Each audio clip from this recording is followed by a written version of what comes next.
চেয়ে সুন্দর আর কিছু নেই, অথচ মানুষ গায়ের রং দেখে সৌন্দর্যর বিচার করে। কে কি ভাবলো, কে কি বললো, সেসব চিন্তা ছেড়ে দিয়ে নিজের যেটা ভালো লাগে শুধুমাত্র সেটাকেই প্রাধান্য দিন, কারণ দিন শেষে সবাই তার নিজের গন্তব্যে ফিরে যাবে আর আপনার কাজের মাসুল আপনাকেই দিতে হবে। তাই নিজের সিদ্ধান্তকে বেশি গুরুত্ব দিন। প্রত্যেকটা মানুষের জীবনে দুটো গল্প থাকে, একটা সে সবাইকে শোনায় আর অন্যটা সে সবার থেকে লুকায়। শ্বশুর বাড়ির মানুষ যতই খারাপ হোক, স্বামী যদি ভালো হয় তাহলে মেয়েরা সব কষ্ট সহ্য করতে পারে। দেখো, এটাই বাস্তব। স্বপ্নটা প্রোফাইল পিকচারের মতো সুন্দর, কিন্তু বাস্তবটা আধার কাঠের মতো খারাপ। যদি আপনাকে কেউ খুব বেশি গুরুত্ব দেয় তাহলে ভাববেন না মানুষটা অনেক সস্তা।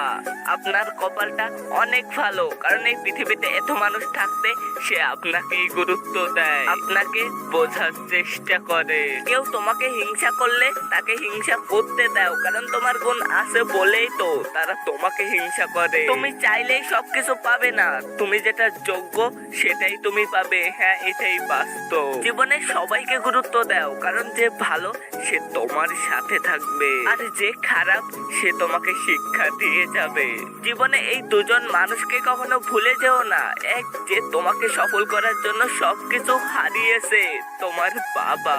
নাম্বার 2, যে তোমার কষ্টের দিনগুলোর সময় তোমার পাশে ছিল, তোমার মা।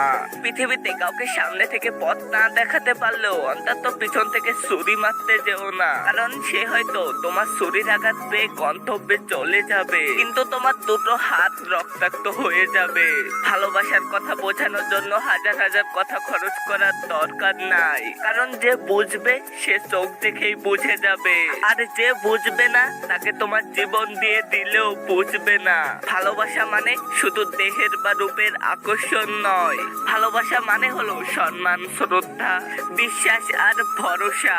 যে ঠকে সে কাঁদে আর যে ঠকায় সেও কাঁদে, পার্থক্য শুধু দুদিন আগে আর দুদিন পরে। যেই মানুষটা সারা জীবন পাশে থাকবে বলে কথা দেয়, সত্যি কথা কি জানো তো, সেই মানুষটাই সব থেকে আগে ছেড়ে চলে যায়। একটা কথা কি জানো তো, একজনকে কাঁদিয়ে আরেকজনের মধ্যে সুখ খোঁজা আর মরুভূমির মধ্যে জল খোঁজা একই ব্যাপার। তাই বলছি, কখনো কাউকে